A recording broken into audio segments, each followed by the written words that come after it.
on.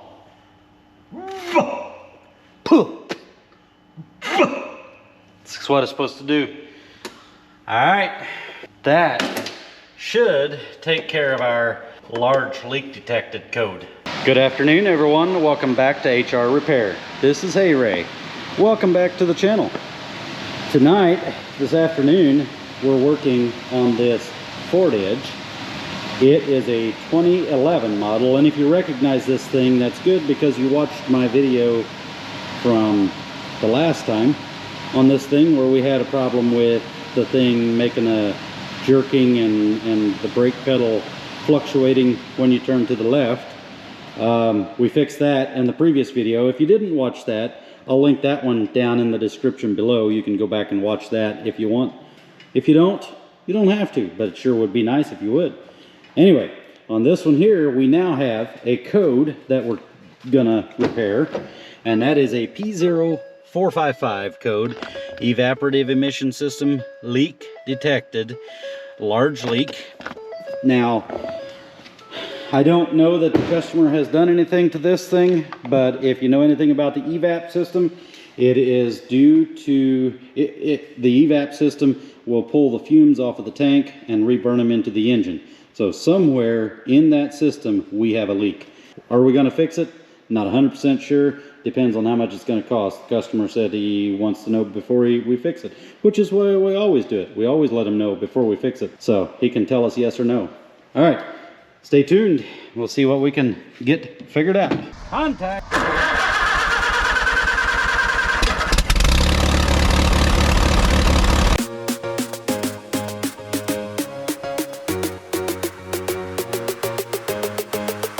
All right, folks, I might have gotten a little ahead of myself here, but I went ahead and pulled this shield down because I wanted to look at the vent valve and the charcoal canister. I've seen where these charcoal canisters, something hits it and you can break these charcoal canisters and that'll cause this code. Now, I do also want to test this thing. I usually test them by blowing into them, and the other thing you want to do is cycle it off and on and then come up here and listen to see if you hear anything, which we don't. Okay, and then I'll put this up to my mouth, make sure it's clean. I can blow through it with no resistance. We'll turn it on, no change. So something is going on here, whether this is a bad valve or we've got a blown fuse or no power getting down here for some reason. So I want to get my meter and a light, and we're going to test to see if we have any load-bearing power coming down here.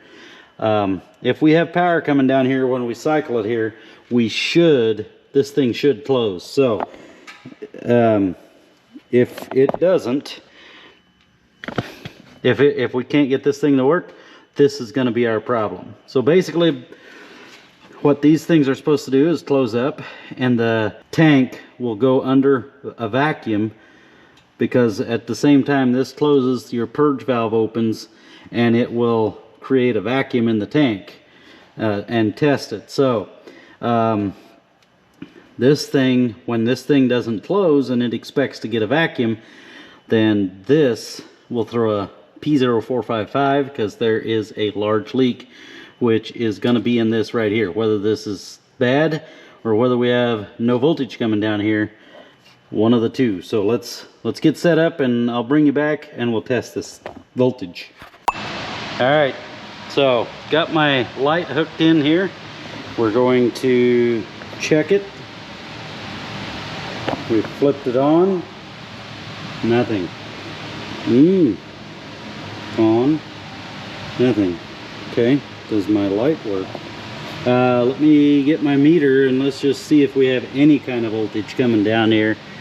If not, that's a problem. All right, let's test to see. I'm gonna try to get you guys set up here so you guys can see. All right, we want to test our headlamp because I was having problems with it, but I put a new headlight in it, so I was thinking it should be good. but it might not be. I don't know. Let's go ahead and get this set up here. All right, so 0 volts on the meter. You guys will just have to take my word for it. I don't have enough screens here.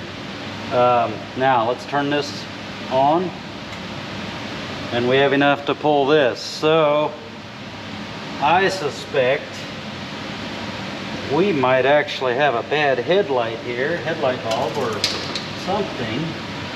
Let me go test this thing. It does work. All right, everyone, I might have been overloading the system there. I'm gonna bring you guys in here. Hopefully you can read this. Let's get some light here. So as we can see here on the wiring diagram, we have power coming down. We have keep alive power and the power for our Evap canister vent solenoid are all coming in on the same system here, and both of those only have a 7.5 amp fuse. So I believe that headlight that I was using might have been like 5 amps in of itself, so I might have been overloading the system. What I want to do, and the powertrain control module provides the ground for this Evap canister vent solenoid. What I want to do is see if I can make this valve move with my power probe. So let's go ahead and put this on here, because I don't think this thing should pull 5 amps at all, and the test light was nice and bright, so I think I was probably overloading the system. So we're going to apply ground here, and let's just test this thing with our power probe and see if it actually works at all.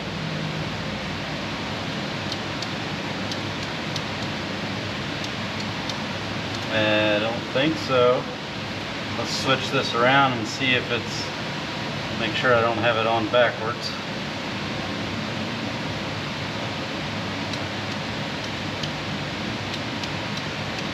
Nothing. Okay, where's my hose? Maybe this one's just so quiet I can't hear it. Okay, let's see if we can make a difference here.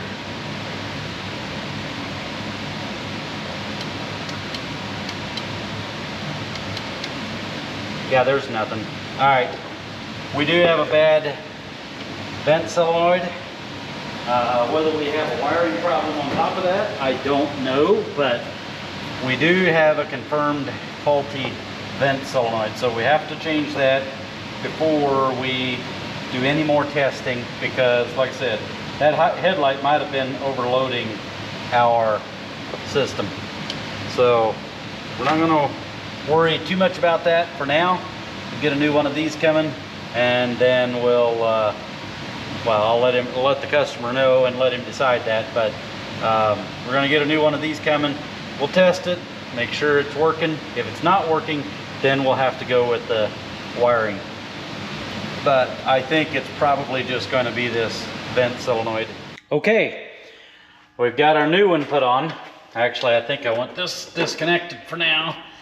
I want to, well, we can listen, see if it'll click. Let's see here. Come back into here. We don't need live data as of yet. Okay, can we hear it? Aha, it works. I can hear it. I don't know if you guys can, but I can. So now we will verify with my little red hose here. Come on there. On.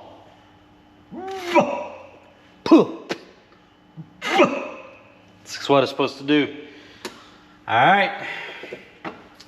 That should take care of our large leak detected code. So simple as that. And yeah, this pulls too much for that circuit. All right, let's get this thing put back up here, and we'll get this thing put back up and take it for a little test drive, clear the code. They're gonna have to drive it for a little bit and just see if the code comes back. I don't think it will. All right, we're back here. What we want to do is we'll turn this thing on and we should see our pressure start to rise a little bit. So it's at 0.33. Now it may not be, this thing's been inside here for a while, so the gas may not be warm enough to create a pressure. So